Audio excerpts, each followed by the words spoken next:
Who gunned down David O'Leary? Is this the face of David's killer? He needs revenge. If anyone can find the man, Desperate Dan can. My son was assassinated. It's as simple as that. The press came and saw me. A gunman was laid in wait in his home. Do you want me to tell you the story? I want the story. Right. What happened was my son was out with his girlfriend at a nightclub. And they left the nightclub, got a taxi, went home. The taxi driver dropped him off. He lived in a cul-de-sac in the countryside. They went in, the lights were off. She went to put the lights on. He was shot in the stomach. He said, "Run." There was a second shot. In the meantime, because it's a cul-de-sac, the taxi driver's doing a three-point turn to come back out, sees David on the doorstep, goes and sees he's dead. He then phones either the 999. When you phone 999 for an ambulance, the ambulance and the police arrive. Yeah. So he got the cops said to him, "Stay in the car, shut your windows and wait until we get there." Apparently the cops arrived about an hour later. So this poor old taxi driver is now suffering with nerves because they've had him sitting there waiting for a gunman. Anyhow, so the gunman then has run off down the road, and apparently someone's seen him, and that's the identity kit picture. I've had two private detectives working on it. You have? Yeah. And they are on a covert operation. They only work for me. Right.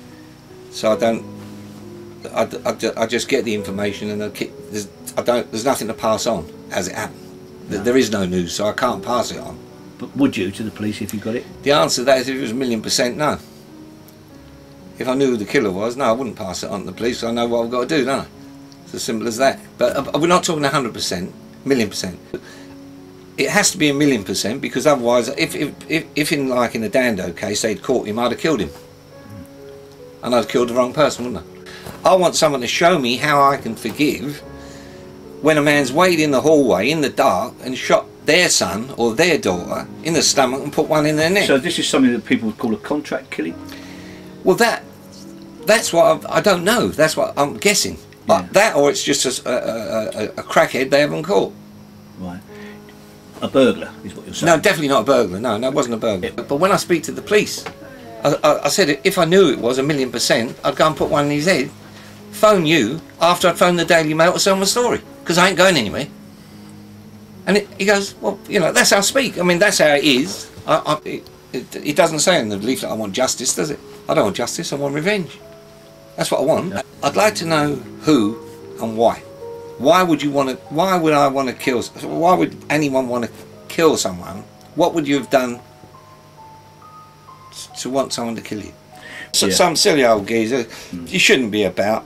This brain of mine's like a computer, it's flying. Probably the same as yours. And it never stops, you know.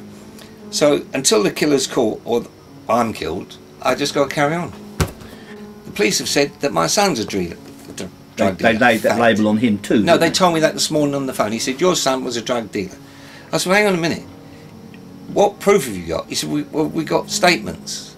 We got statements that he's a good guy, and we got statements that he's a bad guy. I said, but the statements you've got off where he's a bad guy are off crooks who've got previous convictions. Is that right? He goes, yeah. I said, so it's all you're just guessing. And that's why you don't want to, that's why we couldn't go on Crime Watch, they're saying. Because of his lifestyle. My son's lifestyle. I said, what, a scaffolder? If my boy was a drug dealer, he was a drug dealer. I don't know. Yeah. He was 31, I'm 68. It's a big gap. He wasn't around here all the time, was he? When you see the van that I'm driving, I said the cops, there's a Winchester 73 pointing at me. He goes, what? I said, Day of the Jackal. I said, it's $500,000 now. I said, there's a contract out on me. He did say, if I thought that, they'd put some undercover officers out. But no, it is a possibility, isn't it? Of course it is. Not that I want to make it a possibility, but yeah. if I was the hirer of the gunman, I either want to kill the gunman or get rid of this lunatic. That's what I want to know, just to think, oh, you killed him for that reason. That's why you killed him. You know, and there is no reason, unless he'd killed your son or your daughter, then you would kill him, and I think that's what I would have done. So you understand, unless he's killed someone, which I know he hasn't, then there's no reason to kill him, is there? No. In my opinion. No. But you live life to the hilt, don't you? I don't drink anymore. I just stopped one day, finish.